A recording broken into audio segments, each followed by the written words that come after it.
ఈనాటి ప్రెస్ మీట్కి అధ్యక్షత వహిస్తున్నటువంటి సోదరులు శ్రీ టి చిరంజీవులు ఐఏఎస్ రిటైర్డ్, అలానే డాక్టర్ విశారదన్ మహారాజు గారు, వేదికను అలంకరించిన మరియు వేదిక ముందున్నటువంటి media, electronic and print media, BC సోదరులందరికీ నా యొక్క హృదయపూర్వక అభినందనలు. ఈ యొక్క 3 ఫేజులలో ఏదైతే మనకు గ్రామ పంచాయతీ ఎలక్షన్స్ జరిగినాయో, ఆ గ్రామ పంచాయతీ ఎలక్షన్స్లో మరి మనకు 17 తారీఖు నాడు జరిగితే 18 తారీఖు నాడు రిజల్ట్స్ బయటపడ్డాయి. వాటి యొక్క గుణాంకాలు కూడా మొత్తం సోదరులు చిరంజీవులు గారు చెప్పినారు. ఒక్కసారి నేను షార్ట్గా చెప్తాను. అంటే ఎస్సీలకు 20% 45 బోంగా, ఎస్టీలకు 6% 98 బోంగా, అంటే మొత్తము 27% 43 ఎస్సీ ఎస్టీలకు వచ్చినాయి. బీసీలకు 21% 21% 38 వచ్చింది. ఇప్పుడు గెలిచిన ప్రకారం చూసుకున్నట్టయితే బీసీలు 51% గెలిచినారు, ఎస్సీలు 20% 45, ఎస్టీలు దాదాపు 7% అంటే 6% 98, మొత్తము 77% గెలిచినారు. జనరల్ సీట్లలో కూడా జనరల్ సీట్లు బీసీ రిజర్వేషన్స్ కలిసి 51 అంటే 50% 1 గెలిచినారు. ఇప్పుడు ఫార్వర్డ్ క్లాస్ వాళ్ళు జనరల్ క్లాసులు ఎంత 18% గెలిచినారు. అంటే ఇంకా ఎస్సీ ఎస్టీలు కూడా కలిపి ఇంకా 5% జనరల్లో గెలిచినారు. అంటే 78 అంటే 70 మొత్తము 82% ఎస్సీ ఎస్టీ బీసీలు గెలిచినారు, 18 మాత్రమే ఓసీలు గెలిచినారు. అంటే 82% గెలిచినారంటే దాదాపు ఎస్సీ ఎస్టీ బీసీలు కలిసి 87% ఉంటారు.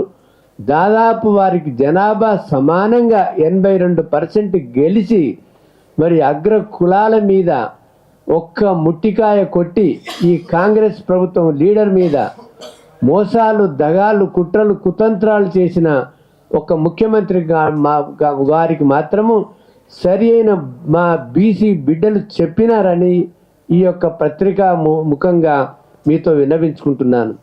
ఇది పత్రికలో వచ్చిన లెక్కలు మాత్రమే. ఇది కూడా ఏదైతే బీసీ కాంగ్రెస్ వాళ్ళు చెప్పుకుంటున్నారో 56% నుంచి 60% అని, అందులో కూడా తప్పుల తడకలు ఉన్నాయి. ఇండిపెండెంట్ గెలిచిన వాళ్ళని వాళ్ళ లెక్కలో కలుపుకున్నారు, భయభ్రాంతులు చేసి కొంచెం వాళ్ళలో కలుపుకున్నారు. కానీ అసలు చూస్తే బీసీ ఎస్టీలు వాళ్ళ జనాభా ప్రాతిపదిక మీద లోకల్ బాడీస్లో సంపాదించుకున్నట్టే లెక్క. తర్వాత వెళ్తే ఇప్పుడు 200 కోట్లు ఖర్చు పెట్టి ఇక్కడ social, educational, employment, cultural particulars తీసుకున్నారు. అంటే social, educational, employment, political, economic backwardness తీసుకుంటే 200 కోట్లు పెట్టి 4-5 ఫేజుల ద్వారా, ఒకటేమో ప్లానింగ్ కమిషను, ఒకటేమో సింగిల్ మ్యాన్ కమిషన్, ఒకటి డెడికేటెడ్ కమిషన్, ఒక సూపర్ ఎక్స్పర్ట్ కమిషను, ఏ ఒక్క కమిషన్ రిపోర్టు కూడా బయట పెట్టకుండా 200 కోట్లు ఎవడు తిన్నాడు, ఎక్కడ ఖర్చు పెట్టినాడు, ఎందుకు ఖర్చు పెట్టినారు, ఎవడు లెక్కలు అడిగే స్థితిలో లేరా బీసీలు, లేకపోతే కళ్ళు మూసుకొని కూర్చుంటున్నారా? ఎవడు అడగడు ఈ 200 కోట్లు ఖర్చు పెట్టి నీకు లెక్కలు ఎందుకు నువ్వు బయట పెట్టవు, డేటా ఎందుకు బయట పెట్టవని. అలానే ఇప్పుడు కులగణన జరగబోతుంది. 2026లో కులగణన జరగబోతుంది. భారత ప్రభుత్వం చేస్తుంది. భారత ప్రభుత్వం 2 ఫేజులలో చేస్తుంది. ఒకటేమో హౌస్ హోల్డ్ సర్వే, ఒకటేమో కులగణన, అంటే కులగణన చేస్తుంది. దానికి మొత్తం ఖర్చు ఎంత అంటే తెలంగాణలో 200 కోట్లు మాత్రమే. అంటే భారతదేశం అంతటా చేస్తారు, ఒక్క తెలంగాణలో వారు ఖర్చు పెట్టేది 200 కోట్లు పెట్టి జాతీయ కులగణన చేయడానికి 200 కోట్లు వాళ్ళు ఎస్టిమేషన్ చేస్తే, ఈ పెద్ద మనిషి ఈ యొక్క బీసీలను మోసం చేయడానికి 200 కోట్లు కులగణన చేస్తూ, అది కూడా ఎప్పుడు 2023 డిసెంబర్లో మన డిసెంబర్లో మన గవర్నమెంట్ ఏర్పడి 24 మార్చి వరకు కదలకుండా ఉన్నప్పుడు బీసీ సంఘాలు ఊవెత్తున లేస్తే ఆయన ఒక రిజల్యూషన్స్ పాస్ చేసినాడు.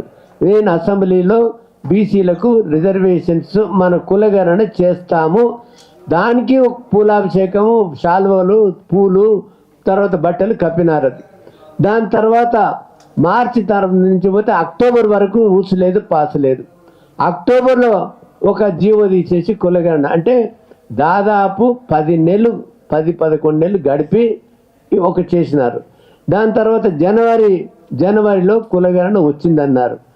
అదేదో అసెంబ్లీలో పెట్టి ఫిబ్రవరి 2025లో ఈ యొక్క ఎట్లా చేయాలనేది తెలియనప్పుడు వాళ్లకు ఏమాత్రం ఇంగిత జ్ఞానం లేకుండా కామారెడ్డి బీసీ డిక్లరేషన్లో ఒక బూటకపు అబద్ధపు ప్రామిసెస్ చేసి 42% ఎట్లా కలుపుకోవాలని తెలియనప్పుడు బీజేపీలు బీఆర్ఎస్లు వాళ్ళ నాలుకని బట్టి గుంజుతుంటే నువ్వు ఏ నాలుకతో అన్నవరా, ఎట్లా ఇంప్లిమెంట్ చేస్తావో నీది సంబంధం, మాకు సంబంధం లేదు, మేము మీకు సలహాదారులం కాము అన్నప్పుడు పాపం వాళ్ళకి తెలియదు కాబట్టి అని నేను ఎట్లా 42% సాధించుకోవచ్చునో అని ఈ తమిళనాడు తరహాలో యాక్ట్ తెప్పించుకొని మరి ఒక ప్లానింగ్ మొత్తం అరటి పండు విలిచి నోట్లో పెట్టినట్టు పెట్టినాం. ఆల్ పార్టీ మీటింగ్స్ పెట్టుకొని ఒక రిజల్యూషన్స్ పాస్ చేసుకొని అన్ని పార్టీల సమ్మతితోని అసెంబ్లీలో ఉభయ సభలు మీరు పాస్ చేసుకొని ఆ 2 చట్టాలు పాస్ చేసినారు. గవర్నర్ ఆమోదం పొందింది. కేంద్ర ప్రభుత్వంలో పంపితే ఒక్కరోజు కూడా ఎన్నిసార్లు కలిసినా ఈ ముఖ్యమంత్రి గారు మరి ప్రధానమంత్రితో ఒక్కరోజు కూడా ఈ విషయం లేపలేదు. 2 పార్లమెంటరీ సమావేశాలు జరిగినా కూడా మొన్న చివరికి శీతాకాల సమావేశాల్లో కూడా రాహుల్ గాంధీ కానీ లేకపోతే ఇక్కడ ఉన్న కాంగ్రెస్ ఎంపీలు కానీ బీజేపీ ఎంపీలు కానీ బీఆర్ఎస్ ఎంపీలు కానీ పార్లమెంటులో ఈ విషయం లేవనెత్తలేదు. కాబట్టి ప్రథమ ముద్దాయి most dangerous enemy of the BCP అంటే కాంగ్రెస్ అని మేము డిక్లేర్ చేస్తున్నాము. కాంగ్రెస్ తర్వాత బీజేపీ తర్వాత గోడ మీద పిల్లులా కూర్చున్నటువంటి బీఆర్ఎస్ కూడా ముద్దాయే అని మేము డిక్లేర్ చేస్తున్నాము. కాబట్టి ఇప్పుడు ఏదైతే ఇప్పుడు గ్రామ పంచాయతీ రిజల్ట్స్ వచ్చినాక ఆయన సందిగ్ధంలో పడి ఇప్పుడు ఏమంటున్నాడు, ఇంకో కొత్త నాటకం వేస్తున్నాడు, కొత్త వేషం వేసి ఇప్పుడు అసెంబ్లీ నెలాఖరులో మేము ప్రోరోగ్ చేస్తున్నాము. కాబట్టి అసెంబ్లీలో చర్చించి అన్ని పార్టీలతో చర్చించి ఏం చర్చించేది ఆయన నాయకుడు రాహుల్ గాంధీ ఇప్పుడు ఇక్కడనేమో ఇప్పుడే అన్న చెప్పినట్లు చిరంజీవి గారు చెప్పినప్పుడు ఇది ఆంధ్ర గవర్నమెంటా, తెలంగాణ గవర్నమెంటా, రెడ్డి గవర్నమెంటా, కమ్మ గవర్నమెంటా, మాకు మాత్రంతో వస్తలేదు.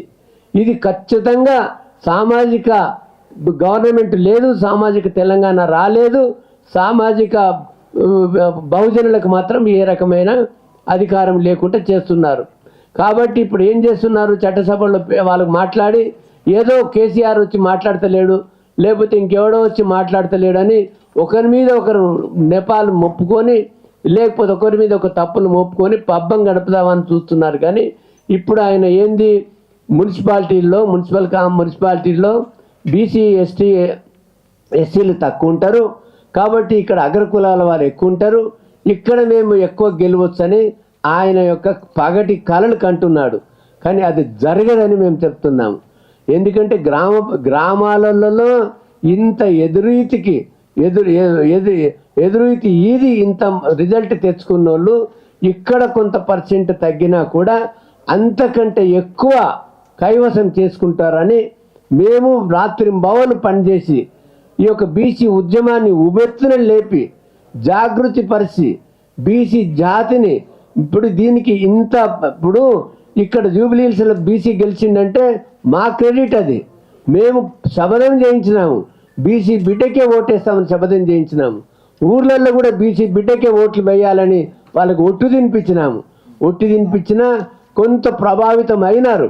ఇప్పుడు బీరు కోసో, బిర్యానీ పెట్టో, మాంసం పెట్టో, గొర్రెని కోసో, కోడి కోసో కొంతవరకు ప్రభావితం చేసినా కూడా చాలా వరకు మాత్రం ప్రభావితం కాకుండా కొంత మార్పుతో ఇంత మార్పు వస్తే ఇంకా సంపూర్ణమైన మార్పు వస్తే మేము అగ్రకుల పేదలకు మేము వాళ్ళకు న్యాయం చేస్తాం. వీళ్ళు వాళ్ళకు వచ్చేటువంటి వాటా మేము ఇస్తాము. కాబట్టి మేము రెడ్లకు, వెలుమలకు, బ్రాహ్మణులకు, బనియా, క్షత్రియులకు వ్యతిరేకం కాదు, ఆ కుల తత్వానికి వ్యతిరేకము, ఆ యొక్క పెత్తందారి వ్యవస్థకు వ్యతిరేకము, వాళ్ళ యొక్క మానసికతకు వ్యతిరేకం. కానీ అందులో ఉన్న మానవులు, బీదోళ్ళు, అందులో ఉన్న కష్టజీవులు కూడా మా సోదరులే, మా సమాజంలో ఉన్నటువంటి మాతో సమానులే. కాబట్టి వాళ్లకు న్యాయం చేకూర్చేటువంటి శక్తి, యుక్తి, మనసు, మాట మాలో ఉంది. కానీ మీ అగ్రకుల పెత్తందారులో దాచుకున్న వాళ్ళ మాత్రం లేదు. వాళ్ళలో ఉన్న బీదోళ్ళకు కూడా వాళ్ళు అన్యాయం చేస్తారు.